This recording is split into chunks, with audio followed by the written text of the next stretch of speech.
Hello, my name is James Moffett, the host of Liberty and Gun Rights Podcast.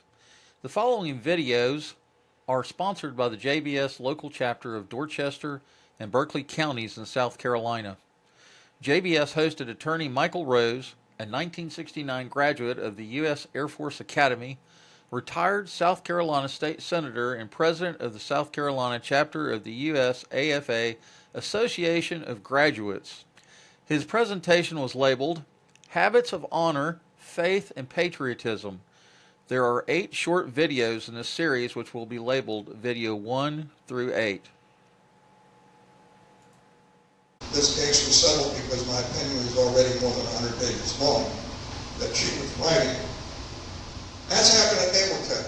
I just gave you some examples here of what we discovered through STAR was happening at the Academy. So, in December of 2020, some of us banded together to get this video down, and we did it discreet. We didn't go to the press, we just tried to talk them into it, and it was only the threat of more widespread publication that eventually got it down. So we formed a nonprofit, 501c3, called STAR, Stand Together Against Racism and Radicalism in the Service. That's what our organization is. Now we're 5 years old.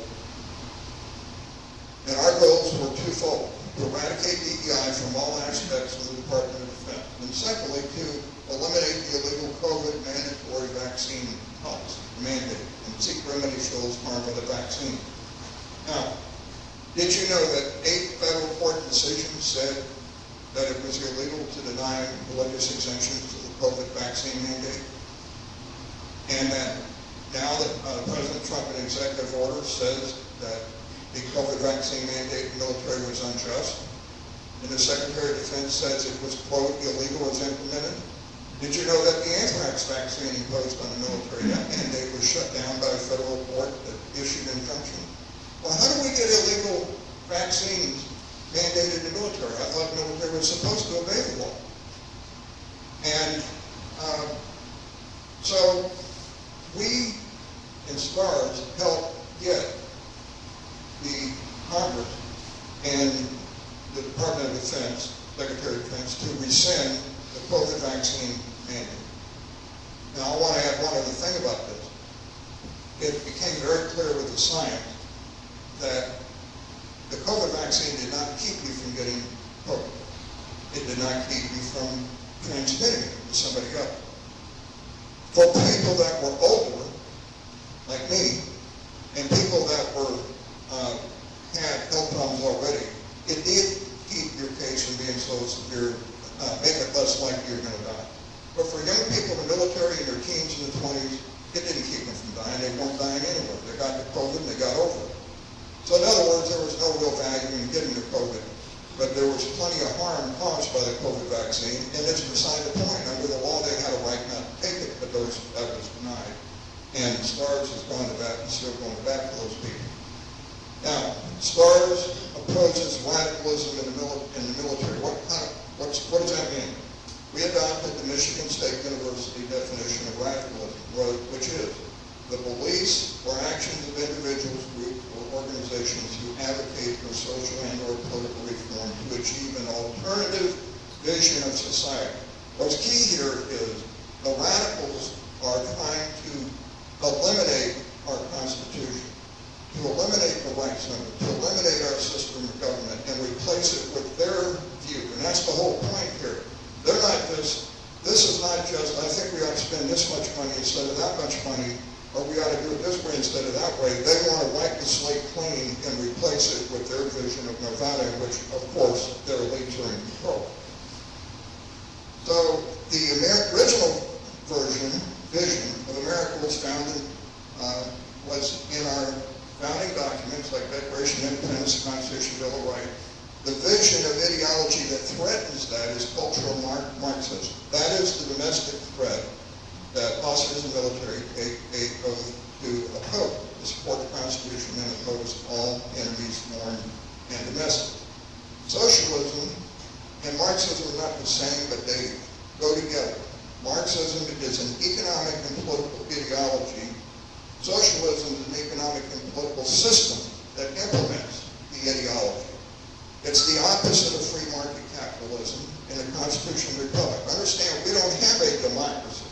We never had a democracy. We have a republic. And a republic means there's laws, and people have rights, and they have private property. If you're just going to go by majority rule, well, then the majority can say, we're going to, let's pick something. We're going to not let any Jews in college. You think we ought to do that just because the majority by one vote? No. We don't go by democracy. We go by a constitutional republic system, which the radical left wants to eliminate. That's why they want to stack the Supreme Court. That's why they want to make Washington, D.C. and Puerto Rico states so that they can get leftist senators and get more power. There is a difference between education and ideology. Education relates to knowledge, facts. It's the intersection between truth and belief and no truth. Ideology is based on sentiment, how you feel, what you want. It's prescriptive. The distinction is, the difference is between what is, which is education, and what is desire, which is the ideology. The American system, our creed, uses the motto, e pluribus unum, for many one. So people come here from all over the world, they assimilate into our culture. They don't bring their culture to impose on us. If they want to be here, they're to assimilate and adopt our culture, except if you get too many at one time, not to mention if they're criminals and people out of mental institutions and so forth. They don't assimilate in our culture. And they bring all their crime and everything with them. This assimilation under our system promoted unity, stable families, communities living lives based on virtuous purpose, grounded in the Judeo-Christian values, tradition, resulting in a wholesome sense of duty, accountability, and happiness. That's a conservative view. That's what we have. That's what the radical left is trying to tear down. Cultural Marxism is manifested by critical race theory, DEI, mercy, equity, inclusion, to divide America by creating class warfare. And where does this come from? I'm going to trace its historical roots. Prior to the Civil War in 1843, Karl Marx sent a letter in which he said, he advanced his critical philosophy. He wrote the book, this Communist Manifesto.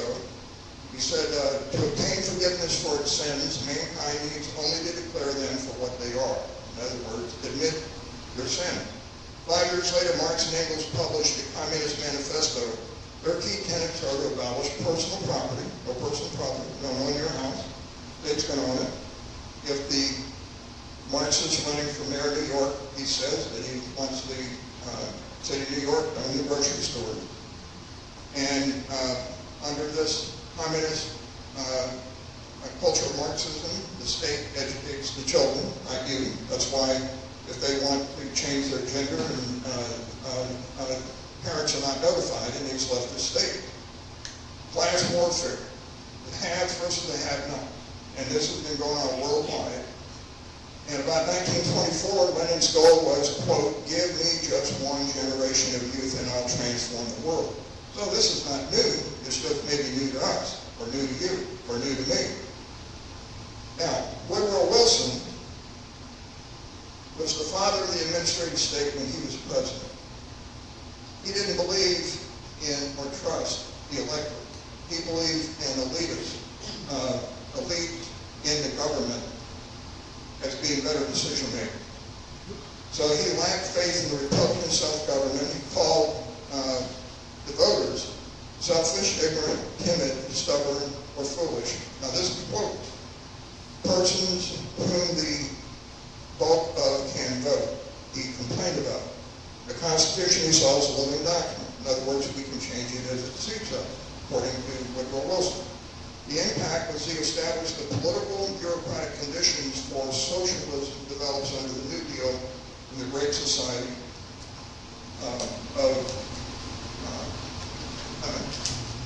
in the past. And then this started coming over. The United States and Germany, the early 20th century, you had some of the these scholars. Bella Dodd wrote books, Douglas Hyde, these people who got pictures coming up with different versions of this socialism. But the person that really brought it to the United States was Herbert Marcuse. He was from Germany, in what's called the Frankfurt School. He wrote all these books, and he got to Columbia University. So he became a professor at Columbia University. Anybody heard of Columbia University recently? So that has been going on for decades. And then that morphed in the 1970s into what's called critical legal